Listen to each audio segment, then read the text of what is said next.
여러분들을 만날 날이 하루하루 다가오네요. 여러분들이 얼마만큼 컸을지 선생님은 참 궁금해요. 하지만 학교에 오는 날까지 꼭 건강관리를 잘 해줘야 하는 거 잊지 말고요. 지난 시간에는 새로운 단원인 인사예절과 감정 표현에 대한 대략적인 내용을 살펴보았어요.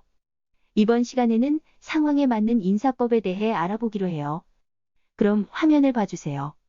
어떤 상황인가요? 여학생이 인사를 안 하고 그냥 가니라고 하는 것을 보니까 남학생이 여학생을 보고 인사를 안 하고 그냥 간 것 같아요. 그럼 여학생은 어떤 기분일까요?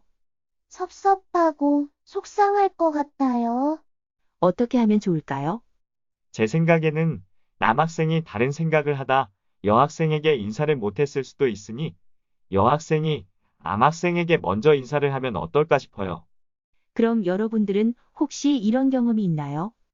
아니요, 친구를 보면 먼저 인사를 하는 편이라 이런 경우는 없었어요.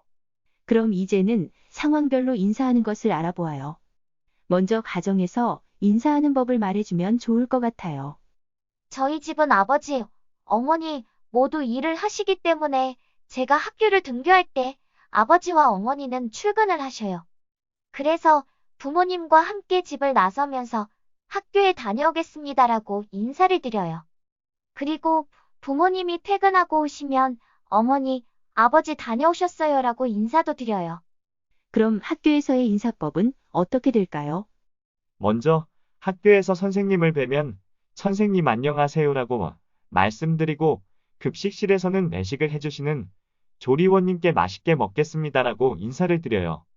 지금까지는 장소별로 구분되는 인사예절을 살펴보았네요. 그럼 선생님이 제시하는 상황에서 어떻게 인사를 하는지 알아볼게요. 상황 1. 여러분의 생일이에요.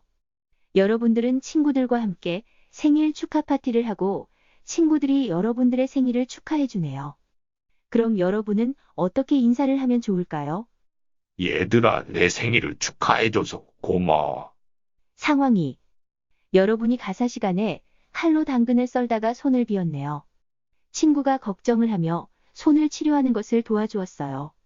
이럴 경우 어떻게 인사를 하면 좋을까요? 친구야 도와주고 걱정해줘서 고마워. 상황 3.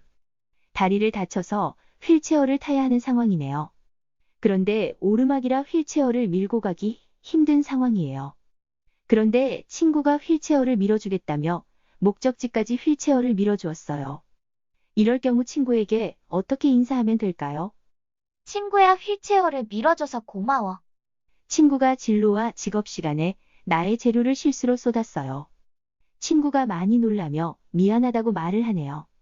여러분은 이럴 때 어떻게 친구에게 이야기해 줄 건가요?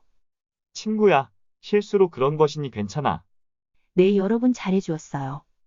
이번 시간에는 상황별 인사예절에 대해 알아보았어요.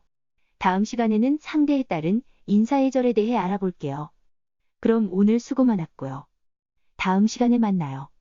안녕.